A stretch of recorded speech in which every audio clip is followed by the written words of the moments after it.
다음은 매매를 할 때 어떤 종목을 골라야 하는지 종목 선정 기준에 대해 세 가지를 말씀드릴게요.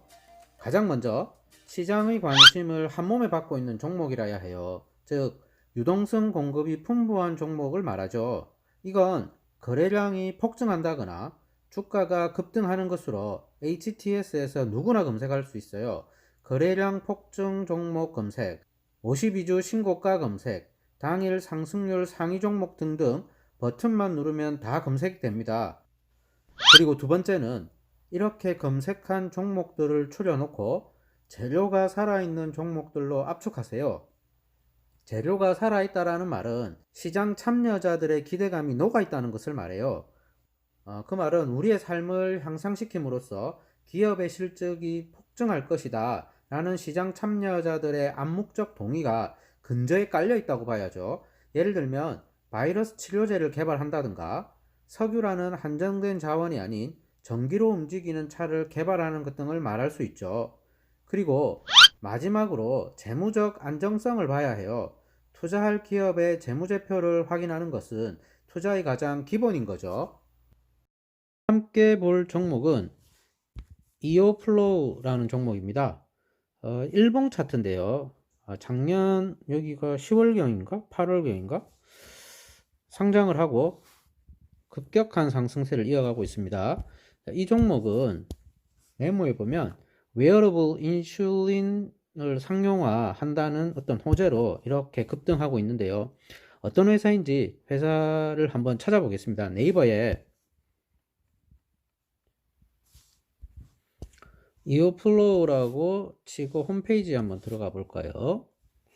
홈페이지에 들어가 보면 여기 나와 있네요. 여기 그림 보시면 요 자전거 타는 남자 팔에 차고 있는 거 있죠. 이걸 만든대요. 여기가 이게 체외에서 자동적으로 인슐린을 주입해서 혈당을 조절하는 역할을 하는 인슐린 주입기를 만든다고 합니다.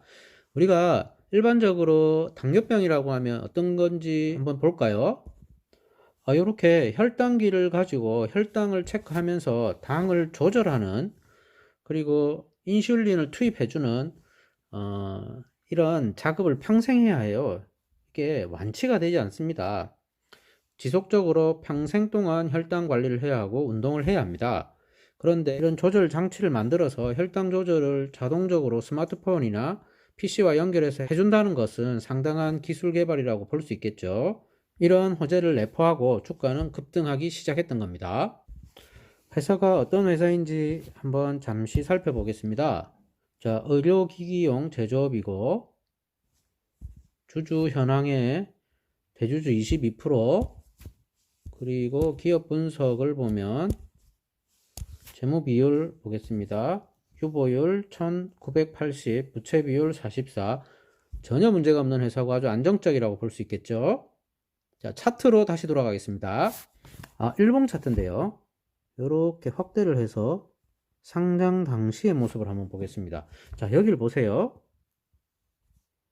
자, 이런 박스를 하나 그리고 박스권 돌파 매매를 했다면 지금 어떤 일이 벌어졌을까요? 이때가 23,000원 정도 됐네요. 그리고 주가는 이렇게 상승을 했습니다. 83,000원까지. 우리가 이런 종목을 찾아서 거래를 한다는 게 중요한 거지, 내가 21선에서 사든 351선 매매를 하든 시가gen 매매를 하든 그런 건 중요한 게 아닌 것 같아요. 그렇게 작은 어떤 테크닉이나 기술보다 더 중요한 것은 우리가 이어플로우라는 종목을 미래 가치가 있다라고 판단하는 것, 그리고 내 포트에 넣는 것, 그게 더 중요한 것 같아요. 제가 아는 어떤 분은 매매를 하는데, 저는 주로 351선 매매를 하지 않습니까? 이렇게. 그런데 그분은 5일선에 한번 사고 11선에 한번 사고 21선에 삽니다. 그리고 21선 내려가면 손절한답니다. 그러면 이런 단순한 매매를 했을 때 여기 수익이죠. 여긴 손실입니다. 여기도 수익이죠. 여기도 수익이죠. 자, 이렇게 했을 때 그분이 수익이 엄청나게 나왔대요. 그건 매매 기법에 있는 게 아니라 이런 종목을 선택했다는 것 자체에 있는 거죠. 잔 기술이나 매매 기법은 부차적인 거라고 볼 수 있어요. 더 중요한 건 시장을 보는 관점, 안목, 그리고 이 회사가 우리 인간 사회에 제공할 혜택, 이런 것들을 보는 통찰적 시각이 필요한 거죠. 그럼 이쯤에서 제가 매매한 내역을 한번 볼까요? 자, 이렇게 보시면 제가 매매한 내역이 나옵니다. 12월 10일에 샀다가 당일날 팔았던 흔적이 있고 여기에 수익을 내고 나왔네요. 그리고 나서 1월 달에 계속 매매를 했습니다. 결국 제가 벌어들인 돈은 겨우 17만 원에 불과합니다. 그런데 이 속에 담긴 매매의 내역을 한번 보면서 어떻게 매매했는지 구체적으로 한번 살펴보겠습니다. 자, 일봉 차트로 돌아왔습니다. 12월 10일이라고 하면 이날이네요. 여기 보이시죠? 12월 10일 목요일. 자, 당연히 여기는 3일선 매매 구간입니다. 여기 저는 당일날 샀다가 당일날 팔은 걸 봐선 이날 샀다가 저가에 샀다가 고가에 판 것 같죠? 그리고 또 매매한 게 언제인지 계좌 내역을 한번 볼까요? 이렇게 계좌를 보면 1월 6일과 7일에 두 번에 걸쳐서 매수를 했죠. 차트로 들어가서 다시 보겠습니다. 자, 이렇게 보시면 이렇게 꾹 눌러보면 날짜가 나오죠. 자, 1월 6일과 1월 7일입니다. 빠지면서 3일선 반등이 없었네요. 자, 요 두 날 매수를 했고 요 음봉 두 개의 매수를 했습니다. 매매를 하는 방법은 여러 가지가 있겠는데 내가 샀던 구간에서 반등이 나오지 않을 때 손절을 하는 방법이 하나가 있을 거고 추가 매수를 해서 틀어 올릴 때 대응하는 방법이 하나 있죠. 저는 어떤 걸 선택했냐면 추가 매수를 하고 원금이 왔을 때 절반을 털어냈어요. 그리고 남아있는 나머지 반을 가지고 또 손절을 반을 한번 한 적이 있고 그건 이날입니다. 이날 시가에 손절을 했고 손절했던 사유는 이 저가, 음봉의 저가를 깨는 시가가 나왔기 때문에 손절을 했어요. 그리고 남아있는 그 반을 이익 실현을 하고 나왔던 겁니다. 좀 머리 아픈 매매였죠. 그게 이렇게 매매 내역에 나오는 거죠. 두 번 매수를 하고 원금에서 절반 덜어내고 한 번 손절을 한 다음에 남은 물량만 수익 실현을 하고 나왔던 겁니다. 전 이런 매매 내역에 아주 만족합니다. 돈을 번다기보단 내 자금의 리스크를 잘 관리했다. 그리고 다음에 이런 현상이 또 생기면 난 리스크를 관리할 수 있는 그런 관리 능력이 있다. 라는 데 좀 더 포인트를 두는 거죠.